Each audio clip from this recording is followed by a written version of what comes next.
उड़ी हमले के बाद सिंधु जल समझौते पर भारत और पाकिस्तान के बीच रुकी बातचीत फिर से शुरू हो गई है। आज से इस्लामाबाद में 10 सदस्यीय भारतीय और पाकिस्तानी प्रतिनिधिमंडल के बीच ये बातचीत 2 दिन तक चलेगी।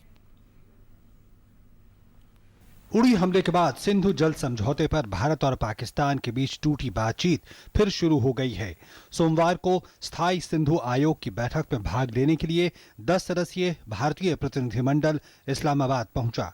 2 दिवसीय इस बैठक में भाग लेने के लिए भारतीय प्रतिनिधिमंडल में भारत के सिंधु जल आयुक्त पीके सक्सेना, विदेश मंत्रालय के अधिकारी और तकनीकी विशेषज्ञ शामिल थे।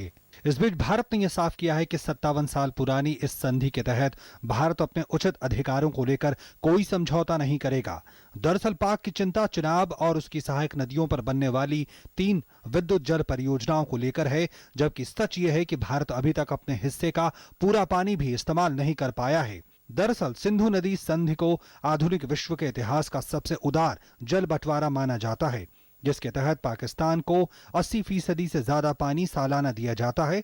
भारत के हिस्से 20% पानी आता है, लेकिन वो करीब 7% ही इस्तेमाल करता है। समझौते के तहत भारत 36 लाख एकड़ फीट पानी का स्टोरेज कर सकता है, लेकिन नहीं करता।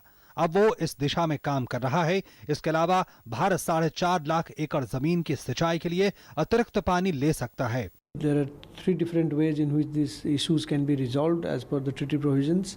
A, through bilateral means, B, through appointment of a neutral arbiter, and third, through a permanent court of arbitration. So they have ignored the first 2 measures. They have directly gone in for PCA, permanent court of arbitration, and they have brought in pressure on the World Bank as well. But World Bank has now put everything on a pause mode. स्थायी सिंधु जल आयोग की आखिरी बैठक मई 2015 में हुई थी। इसके बाद पाकिस्तान रतल और किशनगंगा परियोजनाओं पर अपने ऐतराज को वर्ल्ड बैंक लेकर गया था। वहीं पिछले साल उड़ी हमलों के बाद भारत सरकार ने यह साफ संदेश दिया था कि खून और पानी एक साथ नहीं बह सकते। इतना ही नहीं, प्रधानमंत्री नरेंद्र मोदी ने भी ये साफ कर दिया था कि सिंधु और उसकी सहायक नदियों पर भारत अपनी परियोजनाओं को पूरा करने में तेजी लाएगा और अपने हिस्से के अधिकतम पानी का उपयोग करेगा। आपको बता दें कि पाकिस्तान लगातार सिंधु नदी बेसिन की नदियों पर भारत की परियोजनाओं का विरोध करता रहा है और विश्व बैंक से मध्यस्थता की गुहार लगाता रहा है।